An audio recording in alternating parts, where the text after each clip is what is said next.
Hey everybody, and welcome back to Kerbal Space Program, Season 2, Episode 11, the conclusion of Single Stage to Moon.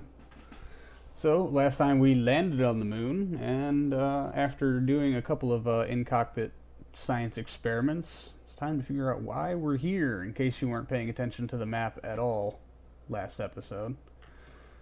We'll deploy that antenna for absolutely no reason whatsoever. And, yes. Of course, obviously, we've been to this biome already once before. I'm pretty sure that was before I started recording episodes for this season. Because I need to get enough science to unlock spaceplane parts. Simple enough, right? Yeah. But we're here. We're not taking this plane to any other spots, so we're just going to collect what we can and be done with it. So, as you'll see in here, we've got this tiny little rover guy, because if you weren't paying attention last episode, we have a contract to to drive a rover around and explore an anomalous signal. Close enough to this point. It's a couple of kilometers, but it's not terrible. So we're tasking Bill with the job here. He'll hop out and go twirling down to the ground. Good job there, buddy. Good job. Alright, we'll go ahead and use this RCS pack to lift ourselves up and hop in our cool little moon car, which I will dub the Moon Jetta. Alright, we'll switch to our docking controls, because they actually make driving a whole lot easier, and use this car's built-in RCS system to promptly ding the fender. Yep, okay, get some stability here. And, alright, almost. At least we didn't blow it up yet. Switch back to staging controls. Alright, there we go. Now we're right side up. Yeah, in low gravity environments, it pays off a whole lot to put some RCS on your rovers. You'll actually be able to do much more controlled driving using RCS thrusters than you ever will trying to use those little wheels. So, that's my advice for the day. See, yeah, wheelie. And so yeah, this is like what a 2, 4, 6, 7, 8, 9, 10 part rover, including each wheel as a separate part. And since I wasn't paying attention there, I hope you guys saw where those little waypoints are, because that's where we're going today, is to earn some science and generate some money by poking around here on the moon. So we will just adjust our heading off to the closest one. Yep, right about there. So that's 90, that's 180, that's somewhere between, I just had a complete brain moment there, but about 130 some odd degrees maybe. So, and thanks to the beauty that is Time Warp, we're going to do a drive that took quite a while in just a few short minutes, believe it or not. And he has now crossed over into a separate biome, the craters, so we're at least going to get some kind of science for this little expedition here.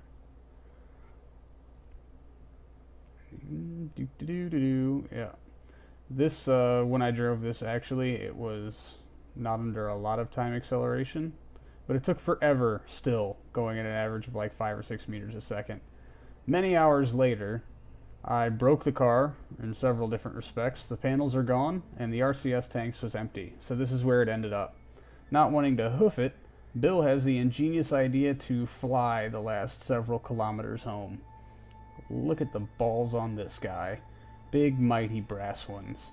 That was the last little bit of RCS left on the whole thing, so he's abandoned the Moon Jetta and has taken to the black skies of the moon. I'm sorry.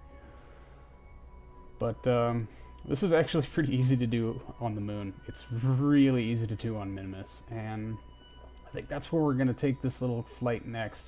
I think this craft, the SSTM, as it sits, is good enough to get to Minmus and back. In fact, I know it is, because anything you can land on the moon, you can also land on Minmus. You can do it with the same craft. You'll actually probably have more Delta V left over after going to Minmus than you will the moon. Yes, it's further away, but so much lower gravity. Now, not everything you can land on Minmus you can land on the moon, so it's not backwards or reverse compatible or what have you. Now, in the tons and tons of hours that Bill was away, Jeb hopped out, grabbed a surface sample, and planted a flag. So we've got not the haul I wanted for this mission. I was hoping we'd hit 2 different biomes, but I don't have map set on this install, as you can tell. So I really had no idea what biome I was coming down on, just that there was a mission to do some rovering here. So I brought along my rover. Oh, still plenty of fuel left in that pack. So we should have absolutely no problem getting home. I was absolutely terrified that I'd have enough RCS to get him like to the ship and possibly on the ground safely, but then not enough for him to fly up to the door. So it's good that we still have plenty of fuel. We did a lot of coasting and trying not to plow into the spacecraft, which might cause it to topple over. And then we've just got 2 stranded Kerbal knots. That would be that'd be bad times, I suppose. Well, for them, maybe. I would get to build something cool to come rescue them with. A different single stage to Moon. Possibly just by switching that cargo bay out for a crew module. And hoping that the balance stays roughly the same. Alright, everybody's on board. And all the science is accounted for. We are ready to go. So we'll throttle up and start making our liftoff here. Let's greatly angle this guy back and take up those landing gears. Nuke motor has piss for thrust, so even at full throttle we gotta go up for a little while longer. It was really like the LV-909s and a similar sized craft. Once you're off the ground you can just start pitching over. We gotta make sure we get some ups, and we might as well go ahead and use these 2 experiments. We're not gonna get a whole lot of yield out of them, but you know, I mean, the money's getting refunded if we land at KSC anyway. We might as well go ahead and pack them full of something. And there's our moon Jetta. If you can see through things, it's on the other side of the spacecraft. Not paying much attention to it. It served its cause. We were able to clear up that rover thing. There was no actual anomaly. I didn't really think there would be, seeing as how these are randomly generated. But it was a long and treacherous drive with lots of wrecking the rover and flipping it over and having to unflip it and eventually smashing solar panels off of it and running it completely out of RCS propellant once the batteries were dead. So that was all kinds of fun, and you should be really thankful that I'm not trying to make you watch it, because it was horrible. It was absolutely horrible. I've never felt like this game was tedious ever before, except while driving a rover that doesn't want to stay on the ground across hilly terrain on the moon. Alright, we're just going to zap through getting this node set up. I'm sure you've seen a maneuver like this about 1 billion times. We are not going to go for freefall descent. We are going to brake in the upper atmosphere with the assistance of air and our engine, the nuke motor. We've already got this biome too. Bummer. Alright, getting back in. Next. I'm trying to salvage this mission by scrapping together as much science as I can, basically, before we leave the moon. Because, you know, hey, why not? Things cost money. Things cost time. Might as well make it worthwhile. Yeah, well, this crater itself is its own biome, so we're gonna hop Bill out here one more time just to check. Oh, look at that! We don't have this one yet. So there's some science we wouldn't have had otherwise. Good job. Get back in. Nicely done, sir. All right. So now we'll start getting set up for our transfer burn here. Just start the angle down, angle it down. Not quite that fast. There, alright.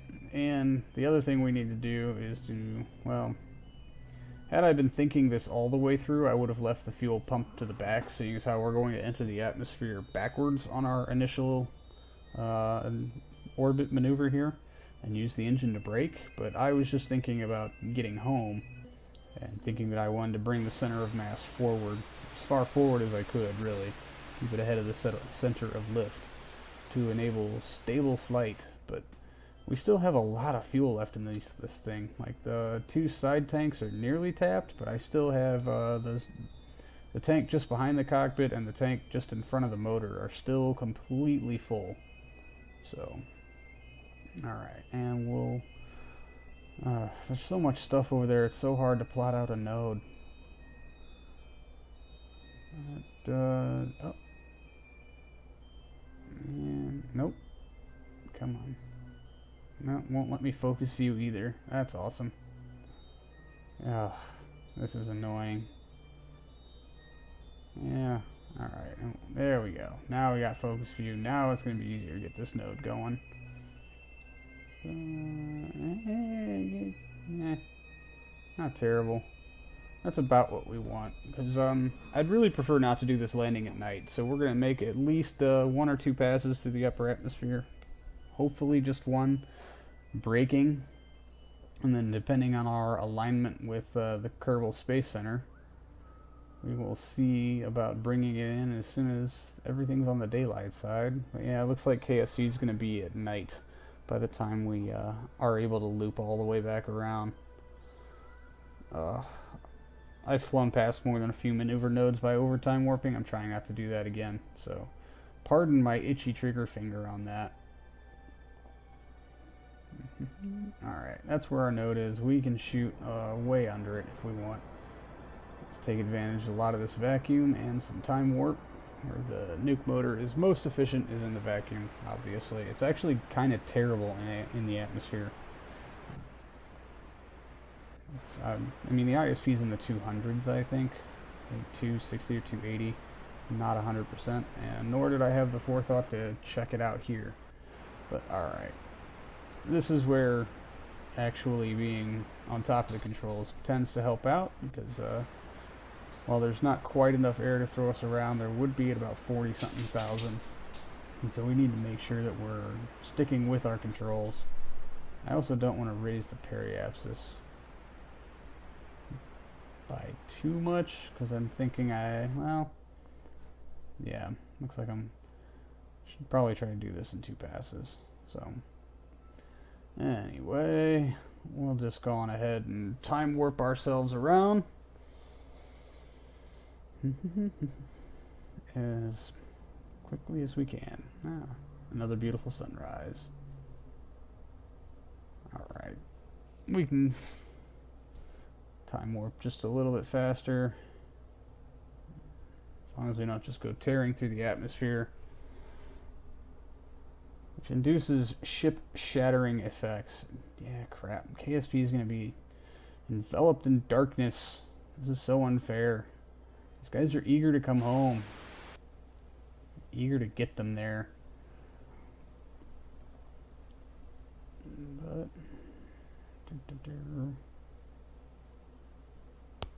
yeah, lowering that a bit much, but that's fine. Yeah, just aero brake through the rest of this.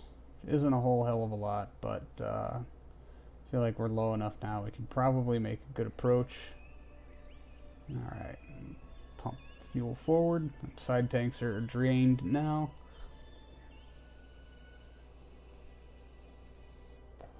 And we'll go ahead and raise that periapsis up, get us out of the atmosphere so we're no longer braking. Yep, good enough. Alright. And I really meant it when I said I don't want to land at night, so I'm just not gonna. Do another little burn to bring us a little lower here on the daylight side of things. The absolute last thing I want to do is come in too steep and too fast and have this whole thing just burn up in the atmosphere. So time warp isn't going fast enough. So I'm going to switch to a comm satellite that's in a wider orbit and use its time warp to speed along the process. Alright. There we go. Get rid of Kerbal alarm clock. We're going to have to do one more orbit because we're too close to KSC to make our descending burn. But we'll start planning on making it about here. We also need to make a plane change maneuver, which would have been wise to do when our orbit was huge. But we have entirely too much fuel on this thing still. I don't know if that constitutes too much, but it's well more than we need to perform any of these maneuvers or get any of this stuff done as far as I see it. We're going to kick that maneuver node around. I forgot to compensate for the rotation of Kerbin underneath me, so timing's all off. Very easily adjusted. Now I just have to account for how long the burn is going to take. Can't really see much of anything here, can I? Alright. Slowly but surely. Yeah, that's right about where I want it. We're going to make up that extra distance with the glide scope. You can actually, coming in even that shallow, you can well overshoot just by pitching your nose up and letting the air carry you around. So now we'll pitch the rest of our fuel forward, of which we have plenty. We can come in practically half a planet away with this much fuel and run it home on jets alone without too much problem, which is cool. I'm really hoping to do a completely engines off glide only return. I'll give you a spoiler, it almost happens.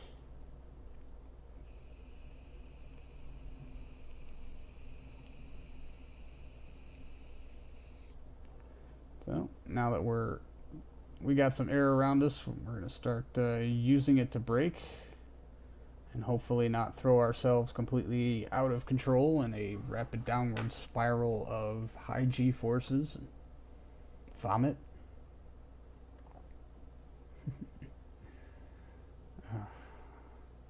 I really do love space plays, except for the part where you have to take them home and you have deadly re-entry. And one wrong thing can send everything going crazy, and G-forces will kill Kerbals. But you know, it's all for the better. I like being challenged. I like that measure of difficulty, except when it's really annoying. So, alright, now we're getting some heating effects.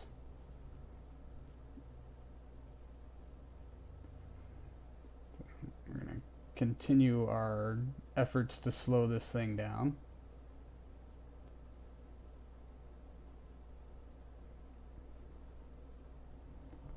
I'm switching directions like this to kind of to offset each other. Yep. Remember that antenna we left on? It has just left the building. There's some wasted money. Let's not cry over spilt Kerb dollars. What's the name of their currency? Did anybody ever check that out? Oh, there's our antenna. Ooh, kaboom. Alright, we got our explosion quota in for the day. So hopefully that will be the last explosion. This one has a crew on it, so if it blows up, I'm actually angry. Whoa. What was that? Well, crew module. Oh, okay, alright. None of this overheating stuff, guys. Come on, Jeb. You're better than this. You are so better than this. Yeah. These are two of the orange suits. We can't lose these guys. That would constitute a reason to end the series right away. I killed Jeb, therefore I have no skills. Signing off. Alright. Lots more air around us now, so we have to be a little bit more gentle about our braking maneuvers so we don't G-force these guys to death. But we can also get a lot more drastic with our slowing it the hell down. So just nice and gently tapping the keys instead of holding on them. Again, I wish I had a flight stick. It's almost Christmas time. Never know. I highly doubt it, though. My family's not one to spend high dollar amounts on recreation related things. And really, if I'm gonna have a flight stick, I don't want a $20 Target piece of crap. I want, you know, like a $150, $160 awesome thing with sliders and a million buttons, and do torso twist for playing Mech Warrior, because that stuff's awesome. But anyway, that's I'll just spend more time thinking about all the stuff I'm not gonna get.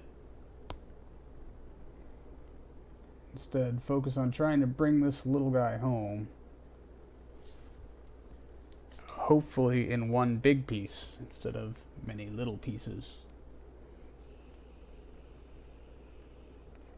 It's weird because when I'm flying this stuff, it seems like it takes 20 or 30 seconds to go from when we start getting heating effects to when I'm dropping the gear and hoping to God I'm still straight for the runway. But watching it in replay, I can understand why I'm never on time for things. Because, man, this takes a lot longer. Alright. And there's the air shocking. Uh-oh. It's got that unstable wobble like the drone prototype had. I really hope that's not an indicator that this thing's going to completely fall apart once the wheels touch the ground. This was actually the very first flight for this spacecraft. I didn't test it. I just kind of looked it over in the SPH and said, yep, good enough, let's give it a try. And then when I got out to fly it, I said, well, I might as well record, because if it makes it, I don't want to be bothered to have to do it twice. And, well, it made it, and things are going swimmingly. Alright, I guess that wobble's just me freaking out about stuff. And I've decided we're going to fall short, so I'm going to kick on the engines just to a low thrust. Yeah. So no glide-only return here. Bummer, I'm sorry. Still plenty of fuel left in the tanks, so we'll definitely get there. That's not a concern. All these pretty trees. Now we're just going to try to get ourselves lined up as early as possible. I'm so bad at gauging this, and I'm even worse from doing it in IVA mode. Let's just get in a lot closer. How does that sound? Alright, almost lined up. Come on. Alright, and engines are off, so we're all gliding from here unless there's an emergency. Undercarriage down and locked. Nice and gentle, Jeb. Just come on. Don't. Yeah. It does have a tendency to want to pitch the nose down, which is getting really, really annoying. Alright. Beautiful. And we're home. Hit those brakes. That was just a beautiful, nearly textbook, except we'd already been to that biome mission. And I'm really excited that a single stage to moon aircraft is possible with all stock parts. There's the dog. Anyway, thanks for joining me, everybody. Until next time, I'm the Cosmonaut. Thanks for watching.